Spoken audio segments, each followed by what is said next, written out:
Namaskar. It is a pleasure to again meet you and your delegation. At the outset, I would like to thank you for taking the time out to come here for the Defence Minister dialogue. Before I proceed ahead, I would like to congratulate your government on the recent key defence leadership appointments, including that of the first woman Defence Secretary and the first female Army Chief. I would also like to congratulate your government on the recently published 2026 National Defence Strategy and 2026 Integrated Investment Program. During the discussions today, I look forward to hearing your insights of these policy documents and on the potential opportunities for growth in India-Australia defence relations. I fondly recall our last meeting in October 2025 in Australia during the inaugural India-Australia Defence Minister Dialogue. And I would like to take this opportunity once again thank you and your team for the very warm hospitality extended to us during my visit last year. I would also like to thank the Honorable Prime Minister, Mr. Anthony Albanese, for his very candid discussions with me and my team during my visit.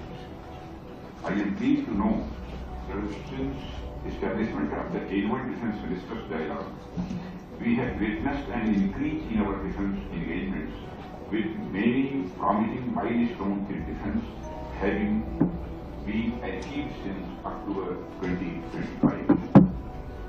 On the note, I wish to state that this decision for us to meet once every year is an important step towards reviewing the progress of our defence relations and to chart the way for the next few years.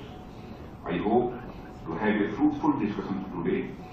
Now I request you for your initial remarks. Excellency. It is such a thrill and a pleasure to be back here in India and in New Delhi and to be here with you. I feel very honoured that with you and I, under our respective leaderships of our defence establishments, we have elevated the defence relationship between Australia and India to one where we now have an annual Defence Ministers Dialogue. It was so good to host you in Canberra last year in October, and it is good for the inaugural Defence Ministers Dialogue, and it's wonderful to be able to be back here in Delhi to do the second annual Defence Ministers Dialogue. And it speaks to the closeness of the relationship.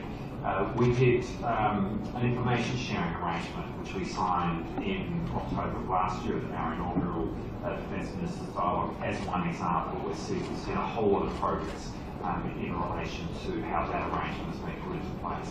We're doing more in exercises, we're certainly doing more in the maritime domain, and we'll speak about that in our standard meeting today. But what you're seeing across, we're doing more in the defence industry, but across the board, you're seeing a real growth in the relationship between us at a defence level, which fits into a broader growth in the relationship at a whole bilateral level between Australia and India. We have never been more strategically aligned, and that alignment is underpinned by deep trust. And I think in the history of the bilateral relationship between Australia and India right now, we are at a high watermark. When I was here last year, it was the morning after the final of the India Premier League, as it is of course this morning. Last night, as we saw a year ago, we saw RCB triumph. But I like the fact that Virat Kohli was 75 not out, he was the man of the match, but alongside him was Josh Hazlewood and Tim David. So there was very much an Australian-India bilateral theme at play last night as RCB won the IPL, and that is emblematic, I think, of the relationship between our two countries. I very much look forward to our meeting today. Yeah, thank you. Thank you, Excellency, for your remarks. Now,